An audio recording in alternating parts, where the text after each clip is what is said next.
ओम श्री गणेशाय नमः। ओम श्री सरस्वती नमः। ओम श्री गुरुवे नमः। जय व्यास जी महाराज। जय श्री सुखदेव जी महाराज। 7वां अध्याय। शिव जी की प्रसन्नता से यज्ञ में श्री विष्णु जी का प्रादुर्भाव, उनकी स्तुति और यज्ञ का पुण्य आरंभ। मैत्रेय जी बोले, हे विदुर, देवताओं द्वारा भगवान शिव जी की स्तुति करने पर उन्होंने मुस्कुराते हुए प्रसन्न मुद्रा में कहा, ब्राह्मण, मैं ज्ञानी पुरुषों के दोष न तो किसी से कहता हूँ और न उन पर ध्यान ही देता हूँ, केवल उनके कल्याणार्थ दंड का विधान कर देता हूँ।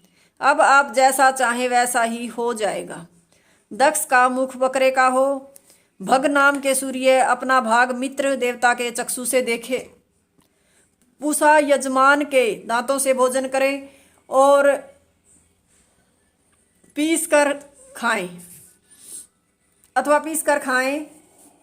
और जिन देवताओं ने मुझे यज्ञ का उत्तम भाग दिया है वे सर्वांग पूर्ण हो जाएं। भृगु की दाढ़ी बकरे की हो जाए। यह सुनकर सब देवता बड़े प्रसन्न हुए और वे भगवान शिव को साथ लेकर यज्ञ में आए। वहां भगवान शिव के कथनानुसार बकरे का सिर दक्ष के धड़ से जोड़ा गया और उनके निरीक्षण करते ही वह तुरंत उठकर बैठ गया। अपने सामने शिव को विराजमान देखकर उसे बड़ा अनुराग हुआ और उसके नेत्रों से अश्रुधारा बह चली। अपनी मृत पुत्री का स्मरण कर पश्चाताप से उसका कंठ भर गया। हाथ जोड़कर गदगद वाणी से स्तुति करते हुए उसने कहा, हे भगवान, आपने मुझ पर बड़ा अनुग्रह किया, जो दंड देकर भी अपना लिया, उपेक्षा नहीं की। वेदों की रक्षा के लिए ही आपने ब्राह्मणों की सृष्टि की है, इसलिए आप सर्वदा उनका पालन किया करते हैं। मैंने सभा में आपको जो दुर्वचन कहे उनसे मेरा नरक में पतन होता, किंतु आपने मुझे उससे बचा लिया। आप मुझे क्षमा करें, मैं आपके चरणों में बारंबार प्रणाम करता हूँ। मैत्रेय जी बोले, हे विदुर, इस प्रकार शिव से क्षमा मांगकर दक्ष ने फिर यज्ञ कर्म आरंभ किया।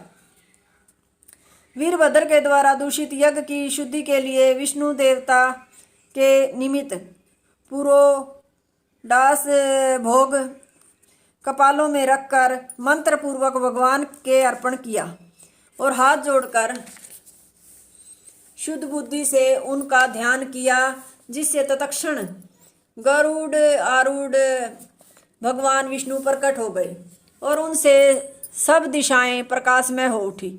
भगवान विष्णु का दिव्य श्री विग्रह देखकर सबको बड़ी प्रसन्नता हुई। वे हाथ जोड़कर गदगद वाणी से उनकी स्तुति करने लगे। दक्ष सहित 19 स्तुतिकर्ताओं ने सुंदर पदों से पृथक पृथक निम्नलिखित स्तुतियां की। दक्ष ने हाथों में पूजन पदार्थ लेकर पूजा की और कहा, भगवान, आप शुद्ध ब्रह्म स्वरूप चैतन्य घन हैं। आपका निवास माया से परे है। आज आपने इस श्री विग्रह का दर्शन देकर मुझे कृतार्थ किया। मैं आपको प्रणाम करता हूँ। ऋत्विजों ने कहा, भगवान, नंदीश्वर के शाप से हम तत्व ज्ञान से विहीन होकर कर्म कांड के चक्कर में फंसे हैं। यज्ञ को ही हम अपना प्रधान देवता समझते हैं। हमें ज्ञान प्रदान कर आप हमारा उद्धार करें। हम आपको प्रणाम करते हैं। सदस्यों ने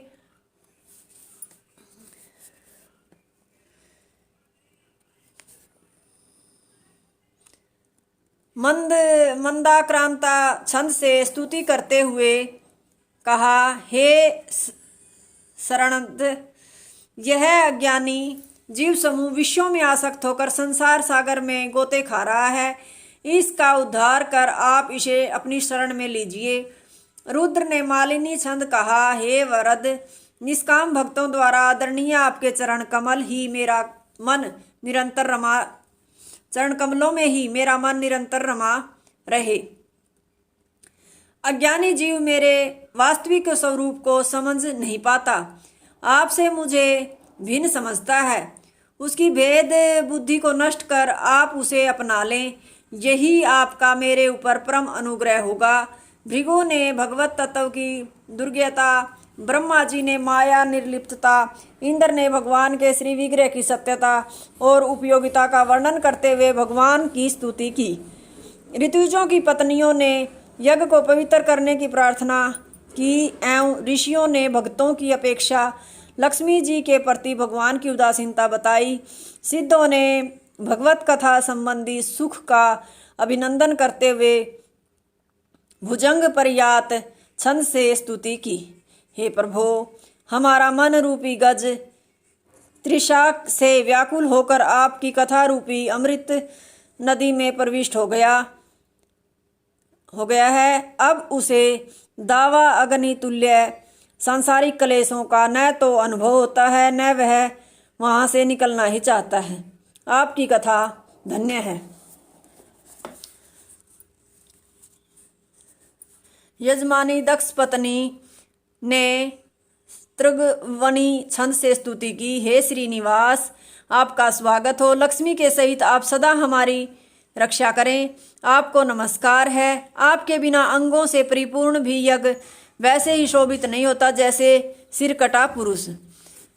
देवताओं ने शिखरिणी छंद से स्तुति की। हे भगवान, प्रलय में संपूर्ण ब्रह्मांड को अपने में लीन कर आप जल में से सैया पर शयन करते हैं। उस समय सिद्ध लोग आपके स्वरूप का केवल चिंतन करते हैं, दर्शन नहीं पाते। वही आप आज हमारे नेत्र गोचर होकर हमारी रक्षा कर रहे हैं। यह हमारा अहोभाग्य है। इस प्रकार सभी ने भावपूर्ण पदों से भगवान की स्तुति की। अंत में ब्राह्मणों ने 3 श्लोकों में स्तुति की। पहले श्लोक से यज्ञ संपूर्ण सामग्री को भगवत स्वरूप बताया। दूसरे से जीवों के कल्याणार्थ, रसातल से पृथ्वी का उद्धार करने के कारण उनकी दयालुता बताई। तीसरे श्लोक से यज्ञ ध्वनियों की शांति के लिए प्रार्थना करते हैं। तीसरे श्लोक से यज्ञ विघ्नों की शांति के लिए प्रार्थना करते हैं। हे यज्ञ, आज हम सत्कर्म से भ्रष्ट हो गए हैं। आपके दर्शनों के अभिलाषी हम पर आप सर्वदा इस प्रकार प्रसन्न होकर हमें दर्शन देते रहें। जिनके मंगलमय नामों का कीर्तन करने पर यज्ञ विघ्नों का नाश हो जाता है, उस आपको हम बार बार प्रणाम करते हैं।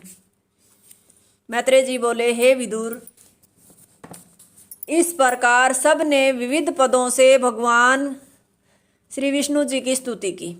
अनंतर दक्ष ने वीरभद्र द्वारा नष्ट भ्रष्ट किए यज्ञ का पुनः संधान किया। भगवान विष्णु ने अपना यज्ञ भाग ग्रहण कर दक्ष से कहा, हे प्रजापते, हम तीनों ही देवता एक हैं। हम में लेस मात्र भी भेद नहीं है। जैसे मनुष्य अपने कर, चरण आदि अंगों में पर की बुद्धि नहीं करता, उसी प्रकार हम त्रिदेवों में भी भेद दृष्टि नहीं करनी चाहिए। जो हम त्रिदेवों में अभेद बुद्धि रखता है, उसकी आत्मा को शांति प्राप्त होती है। यह कहकर भगवान विष्णु अंतर्ध्यान हो गए। तब दक्ष ने अन्य सब देवताओं का पूजन किया और वे भी सब आशीर्वाद देकर अपने अपने स्थानों को चले गए।